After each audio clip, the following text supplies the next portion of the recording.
Jerusalem-born Rabbi Leah Shakdiel is a proud iconoclast.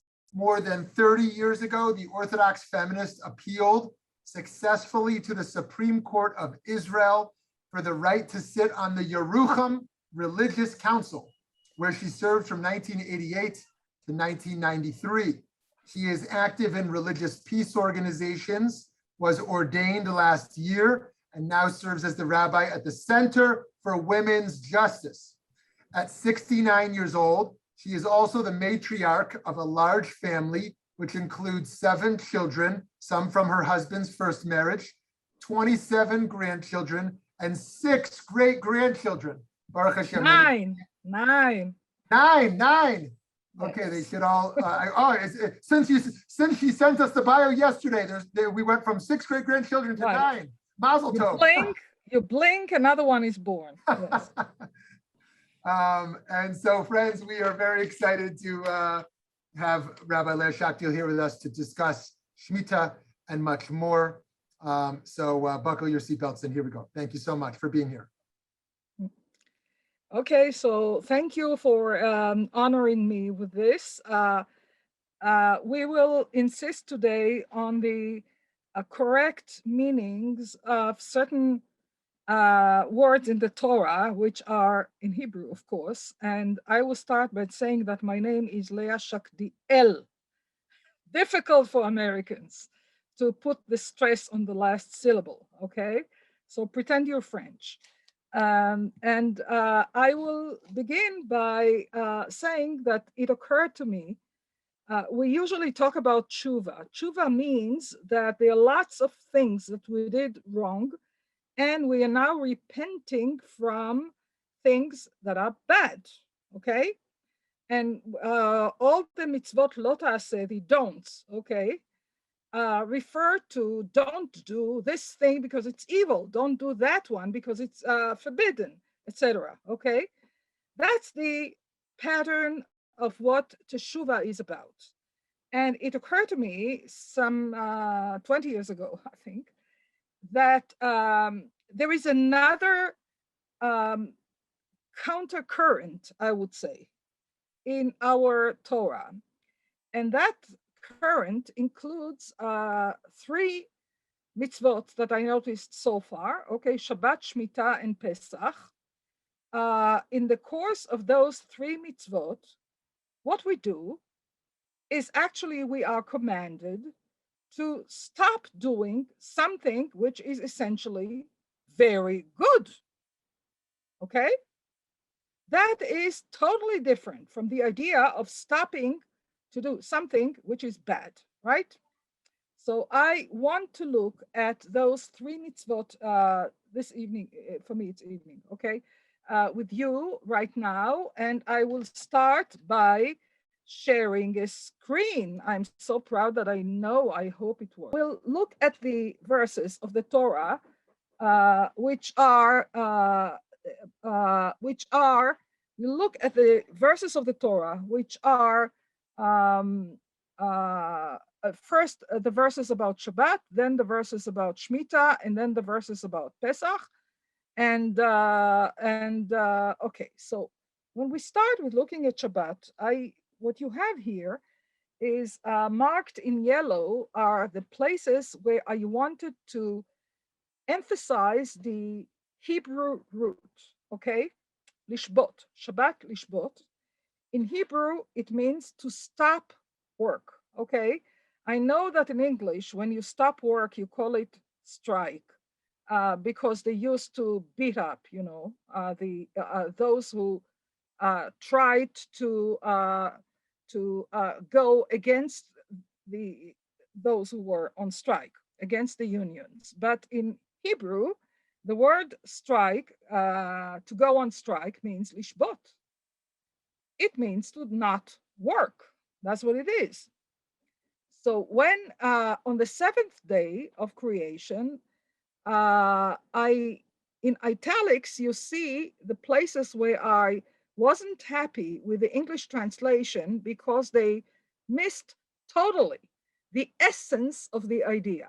You know, they said that God rested. That means absolutely nothing.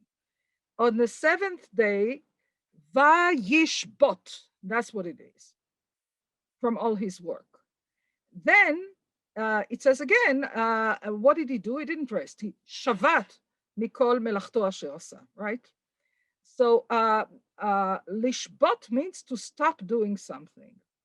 And I want to emphasize the fact that what God stopped doing, a couple of verses before, we are told that God looked at it and he thought it was all tov me'od.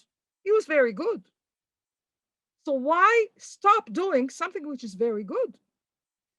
Then in the book of Exodus, it becomes a mitzvah, right? It's not just something that God did, but it becomes a mitzvah.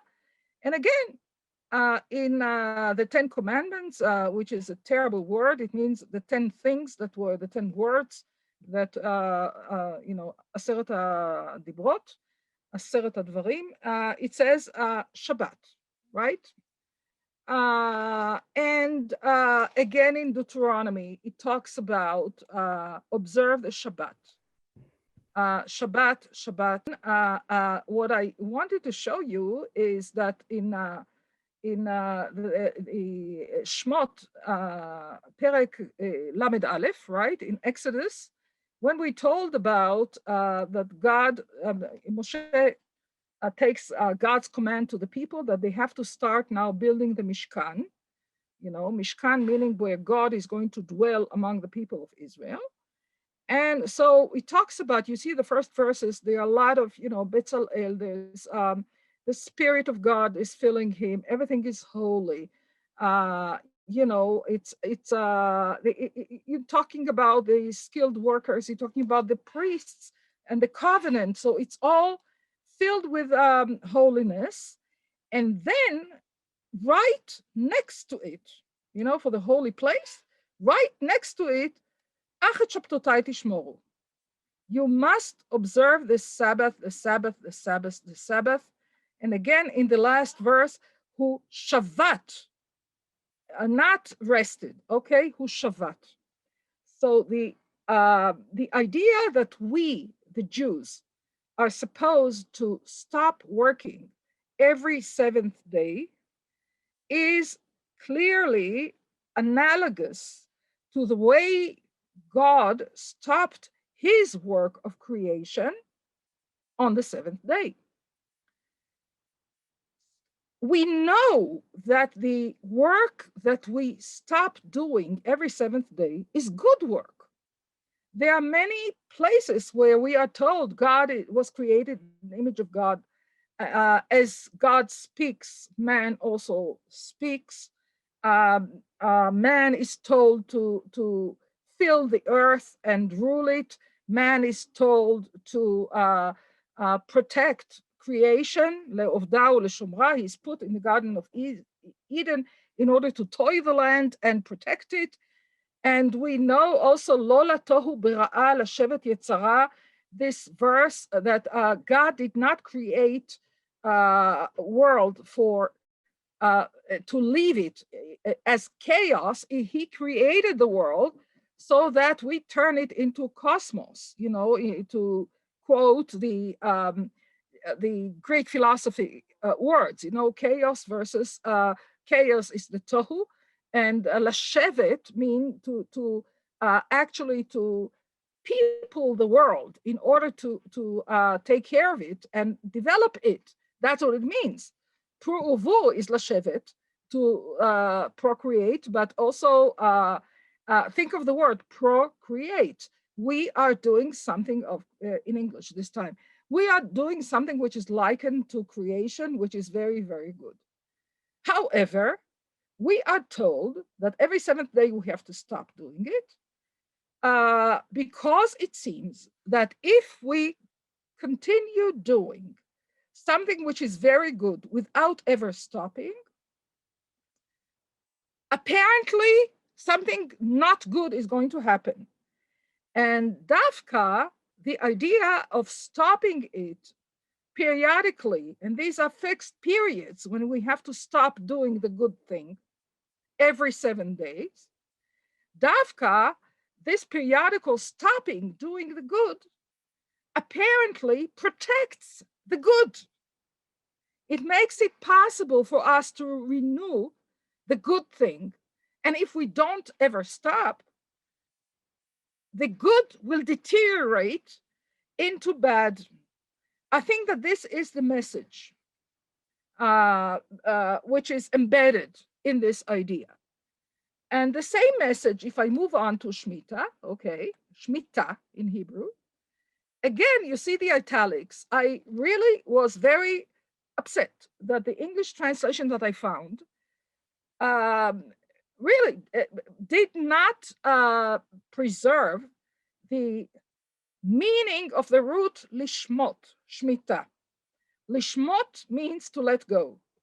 Like I'm holding a beautiful vase, okay, glass crystal vase in my hands, and I stop holding it.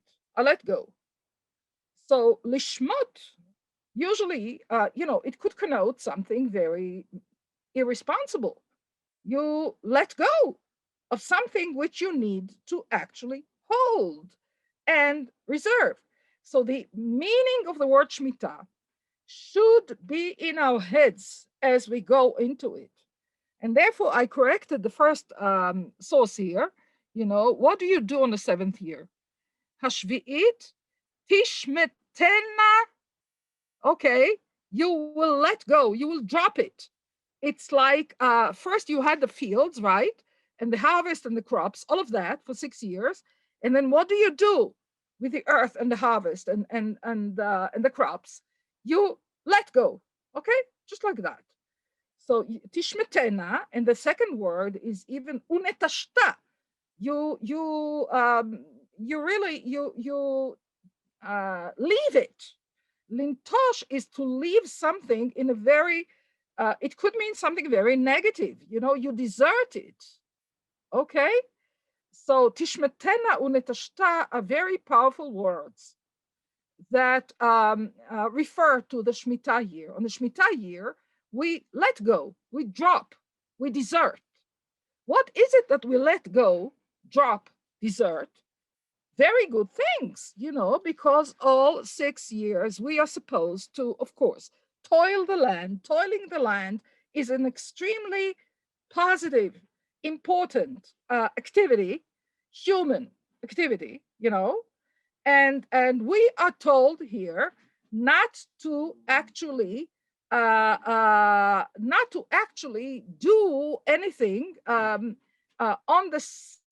anything good like that on the 7th year, because on that 7th year, again, just like the principle of Shabbat, we're supposed to stop doing something very positive in order to renew stuff afterwards, in order for the positive thing to actually remain positive, okay?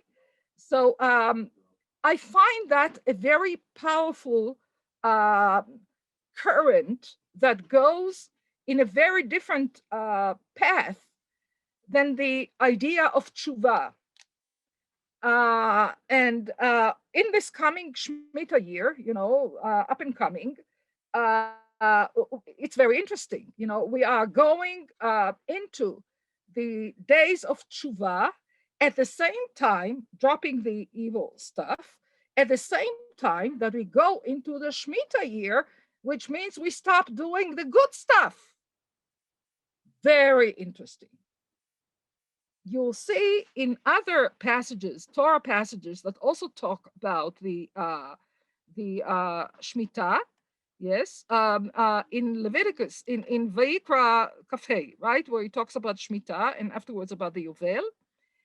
Again, I didn't like the idea, Sabbath, they had it in the translation, but they missed that, so I corrected it. The Hebrew word is Veshavta Shabbat Lashem.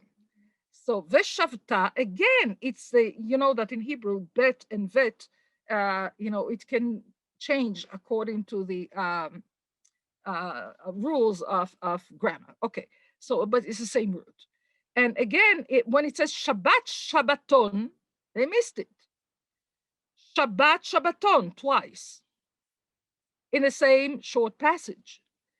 So the Shmita, in the Shmita, is we do not do all this good stuff, which is good, but you don't do it. In other words, the lo ta'aseh, the don'ts mitzvot, again, just like as in Shabbat, it's forbidden to write, it's forbidden to sew, it's forbidden to whatever. All of that it's forbidden to do what? Not evil things. It's forbidden to do good things. Same thing here. It's forbidden to do on Shabbat, on Shemitah, certain good things. Look at the next passage in Dvarim, where he talks about Shmitat Ksafim. Again, the translation totally missed the point by leaving out the concept of Shemitah. Wherever they could, they translated into canceling the debt. But you don't get the idea that actually the idea of, which is in the next passage, if anyone needs a loan, it is a mitzvah to give them a loan. So it's a good thing to give people a loan because they need loans. So what you do here on the Shemitah year, you let go of the good thing. What is the good thing? The good thing is giving a loan. Loan is something which needs to be paid back. So instead of, when you say to cancel the loan, it doesn't preserve the idea of Shemitah. We call it in halachic Hebrew, Shmitat Ksafim, right, Chazal. You must do Shemitah, says the Torah. In the beginning, you don't understand what it means, okay? The Shemitah. And then what does the creditor do? Shamot yado, it says in Hebrew. He has to let go his hand. His hand holds on to the debt, right? You have to shamot yado. And then again, Shemitah, right? So, and again, when you talk about that it is important to give loans, and you cannot ignore the poor and not giving them the seventh year, the year for Shemitah, not canceling the debt because it doesn't preserve the idea. So I'll just say here in brackets that we know that in the Mishnah, the work of one of the Tanaim, Hillel, one of the early Tanaim, is recorded. And one of the things he did is because people stopped giving loans, he introduced the procedure called prosbul, which we use to the present day in banking, in modern banking also, meaning that the loan is actually is in the hands of the Beit Din. It's not in the hands of the individual who gave the loan.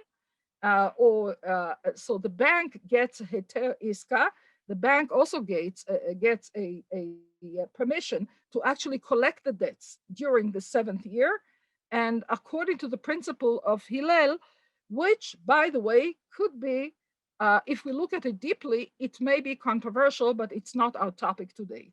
So which is why I put it in brackets. But according to the Torah, it is literally said, the Torah Shebichtav, that you're supposed to let go of the debt. And it goes into the whole process of convincing us that actually the loan debt return loan is a very positive economical behavior. If you avoid that behavior, you are wrong. If you refuse to give loans, you are wrong. So again, the Shemitah here connotes don't do once every 7 years, don't do the good thing of giving loans and collecting them back. The last mitzvah that I want to include in this thought is the mitzvah of Pesach. And this is something that I noticed only a few years ago, after I wrote this article. And that is that when we first come across the mitzvah of Pesach, which is in right before the Yetziat Mitzrayim, the Exodus from Egypt, in the Shmot Yud Bet, the 12th chapter of Shmot. It's very interesting that the reference to chametz, machmetzet, what do you do with the chametz and machmetzet on Pesach? The reference is in the Hebrew verb tashbitu seor mibatechem. Okay? I noticed that and sort of my eyes fell open, you know. I said, oh my God, it's a third occasion.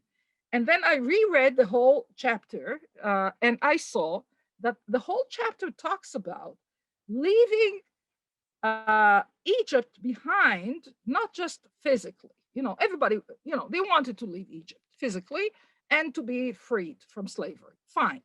But the whole idea is that what you have to do is drop, lishmot, lehashbit, the positive things about Egypt.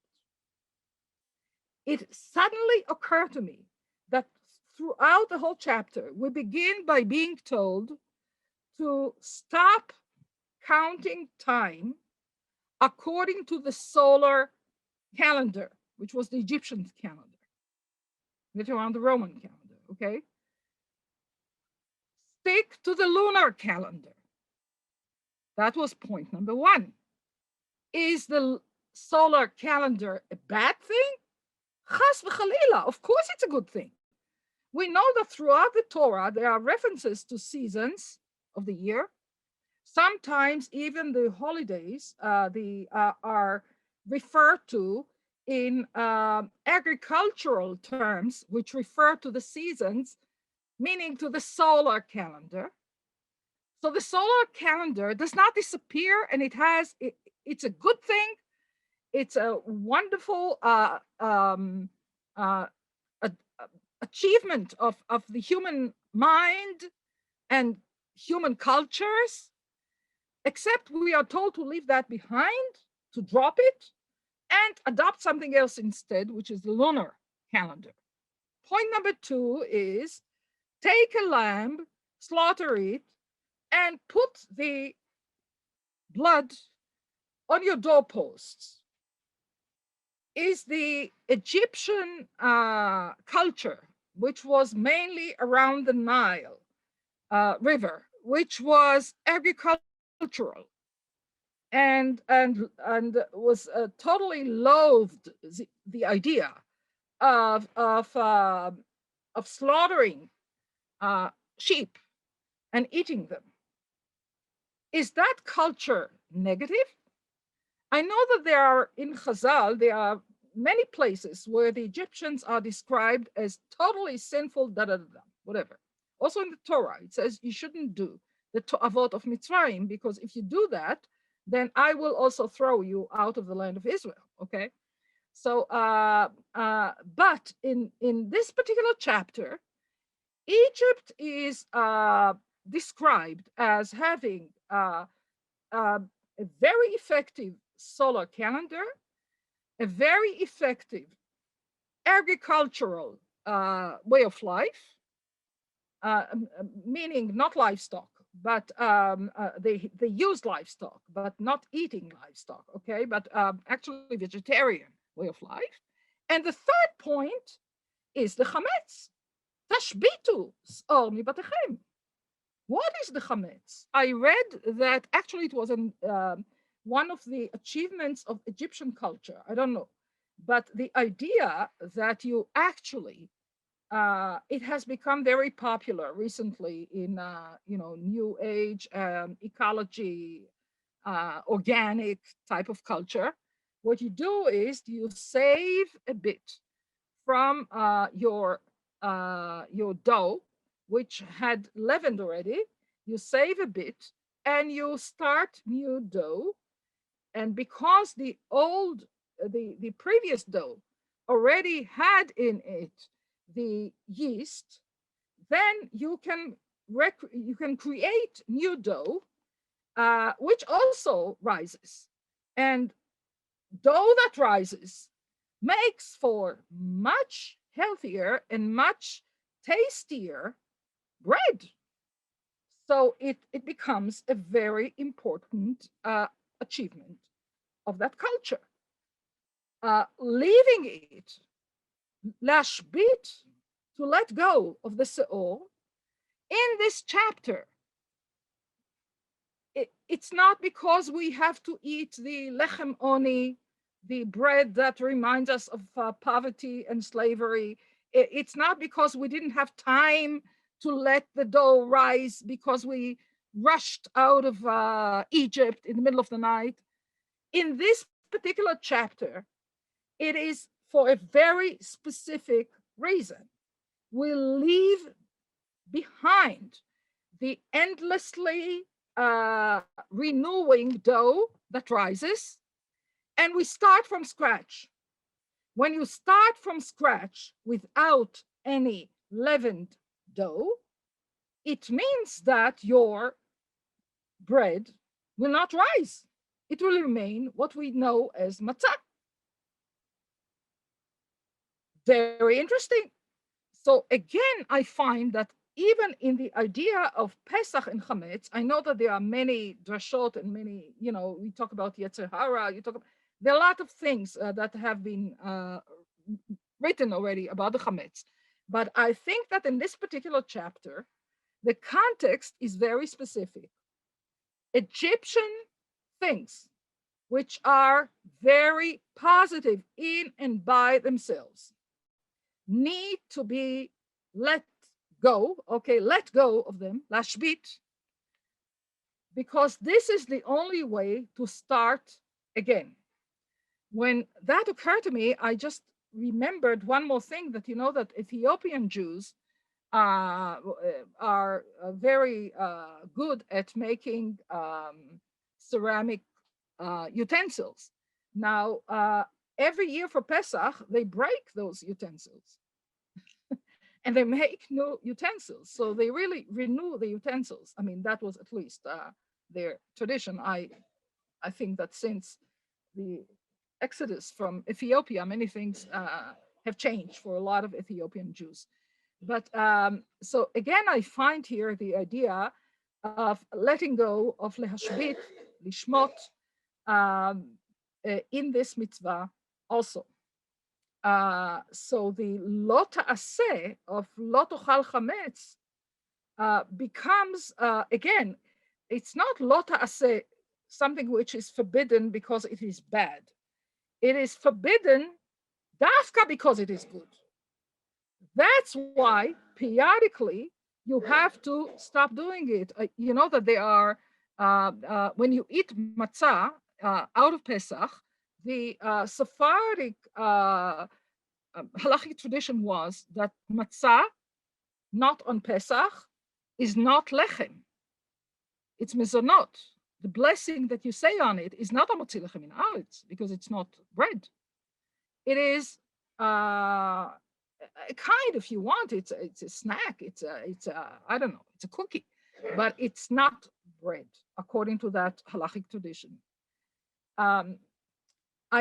So these are the texts I wanted to share with you. And before I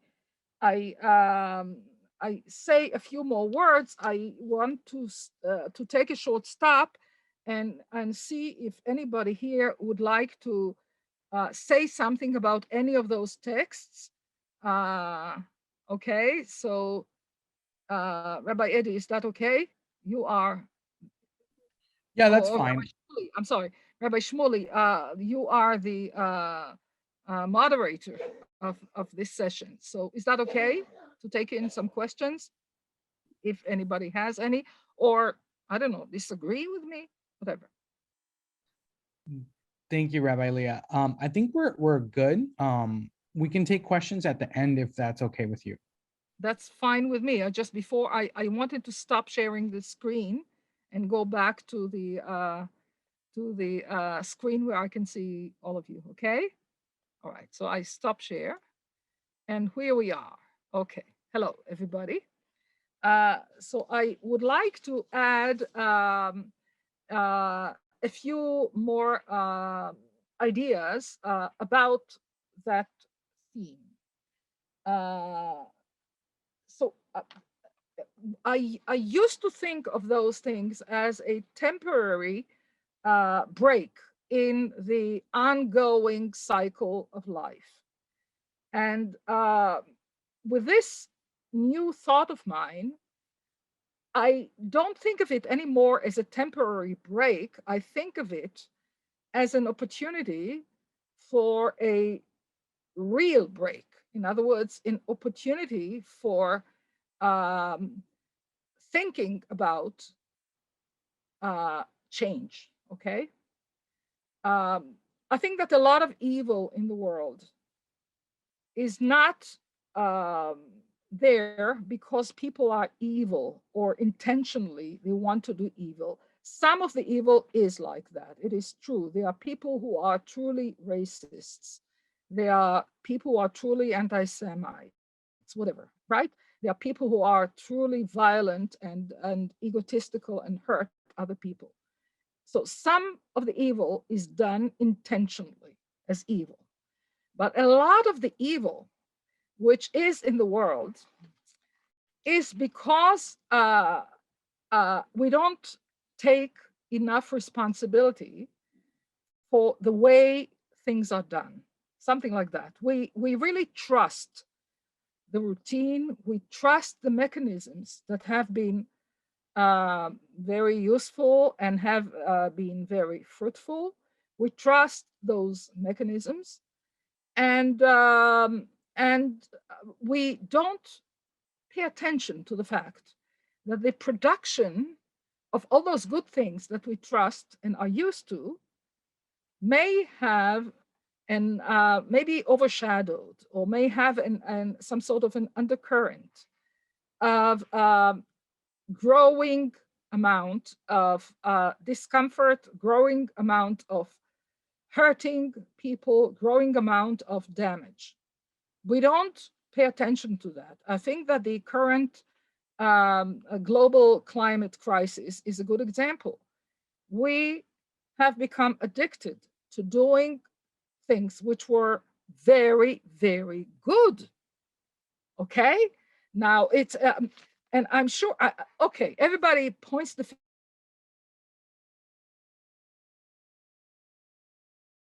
finger now at Nixon, corporations, big. Okay, so there could be a lot of straightforward evil there. Okay, but if you look at it globally, I think that most of us who actually I enjoy my, in this hot summer, I can't even think about living without my air conditioning. I enjoy my car, we enjoy airplane travel.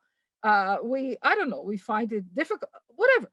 Okay, so I think that we have become used to enjoying the good things about a fast growing economy, a fast growing human production, a commerce, that goes on. I'm accustomed to it, and for a good reason. That's what I want to say. Okay, it is more difficult to take into account the fact that while doing all these good things, we also produce evil unintentionally. And I think it is important to note the evil that we are responsible for, even though we had the best intentions in the world and we have an alibi, okay? We have an excellent alibi. That's what I want to emphasize. And that brought to my mind, a re-understanding of what Marx was talking about when he talked about a revolution, okay? So all right, he thought that capitalism was evil. All right, suppose I don't think that capitalism is evil. If you think that capitalism is evil, you have to do teshuva. All right. Suppose you think that capitalism is essentially the good way to go, okay? What then? I think that what I'm trying to teach now is that even when you think that capitalism is essentially good, you have to notice that by and by, things get out of hand. Not because anybody was particularly evil intentionally. Some have been evil particularly intentionally, okay? But most of us, it wasn't intentional evil. It was stuff that accumulated, which is why the idea of letting go arbitrarily, it's not as if something happens in nature every seventh day, or every seventh year, or every spring when Pesach comes by. But it is arbitrary. It is a mitzvah. Okay, God told us to stop and let go. Stop and lishmot. Stop and lishbot. So we do this periodically in an arbitrary way. Why? Because the inner logic is that this is the only way to stop and look at the residue, at what is at the side products, at the stuff that maybe needs to really change. So I was thinking about it in terms of social justice also. We are addicted to our own narrative, and we don't even pay attention to the fact that as positive as the narrative of our group is, that's important, not I'm not going to do now Shmita of my narrative because the narrative is negative. No, the other way around. It is a very positive narrative. But if I do not stop periodically to let go and check, maybe things need to be changed, maybe something shadowy will accumulate to the point of no return. And one example that I can think of is, us as Ashkenazi Jews. I mean, us, it's me and my group. I have no idea. I do not assume that all of you on this Zoom are Ashkenazi. But I know that the majority of American Jews are Ashkenazi. And I know that the problems that we experience in Israel about Ashkenazim and non-Ashkenazim are also very vibrant in the American community, except a lot of people can ignore it completely. I have a friend in Los Angeles who is very active with the Persian community there, and it's sort of goes its own way, unconnected to other stuff. Rabbi Chaim Ovadia, that I'm now a student of, is very active in that area. So is the Ashkenazi narrative negative? Not at all. It's very positive. And I'm a proud Ashkenazia, Polish, both sides, okay? And there's a lot of things to be proud of in terms of the history of our group, the rabbinical achievements of our group, the advance, the way we dealt with the non-Jewish cultures around us, the important things that we gave to the Jewish world. Zionism was one example that actually came out of Europe, but right from the start, there were also Sephardim who were involved in it, and that is very often ignored. But basically, it was a European idea of nationalism, etc. So there are a lot of wonderful things about it. Okay, now what happens if I never stop to let go and look around me and see what happened with the fact that I insisted for so long and sort of encapsulated myself and my group, right, in this narrative, to the effect of actually not letting other voices rise, not letting other people take the lead, not letting other types of Judaism and other Jewish cultures share main stage with me, the mainstream. I need to actually do that Shemitah.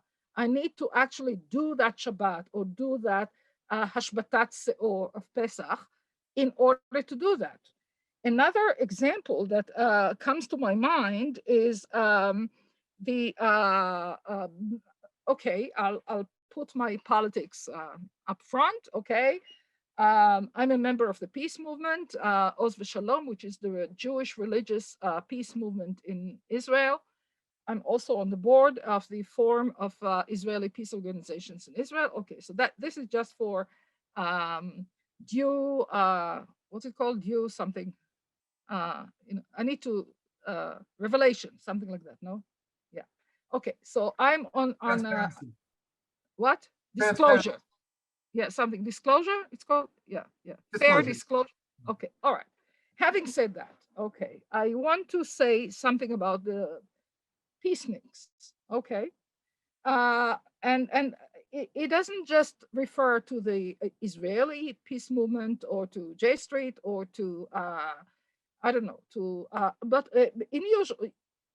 usually across the world, peace movements tend to focus on very justly on getting rid of war, getting rid of death, right?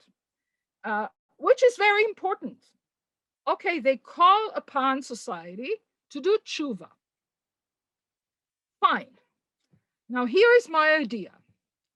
Suppose we put that aside for a moment and think about a peace movement that adopts the Shabbat Shmita Pesach logic instead and says, what is it that we need to let go? Maybe we need to let go of our own narrative as, self-appointed wonderful liberals and I don't know, yefei nefesh, as we say in Hebrew, right? Beautiful souls. Okay, so what happens if we drop that and we actually open up our thoughts to a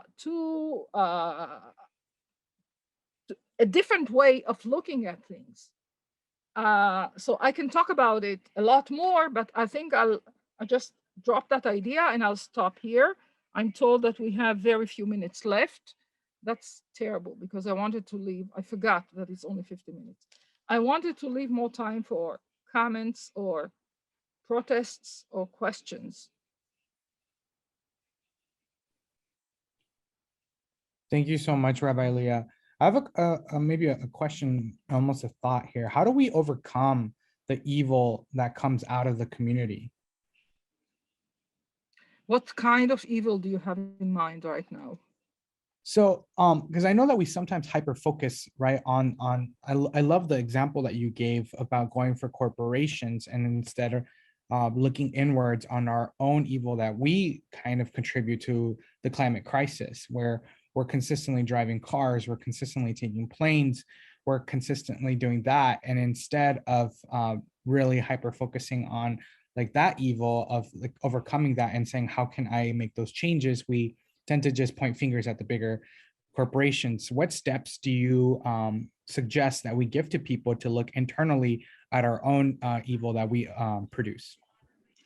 Okay, look, even when we talk about patriarchy and its evils and how we work towards equality of whoever, not just women, but, LTGBQ, I don't know the acronyms in English and whatever.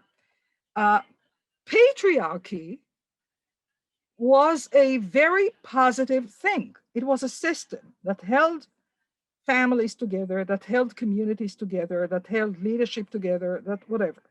So we have to give credit to people. Some people use patriarchy in an evil way and they have to do teshuva. Most people are used to patriarchy and addicted to it because of all the good things that it helped us hold together. How about encouraging people to, yes, let's enumerate the good things that are there, and let's think about the evil that gets produced. And I'm not just saying look inside, I'm saying do the communal work, do it in public, do it in groups.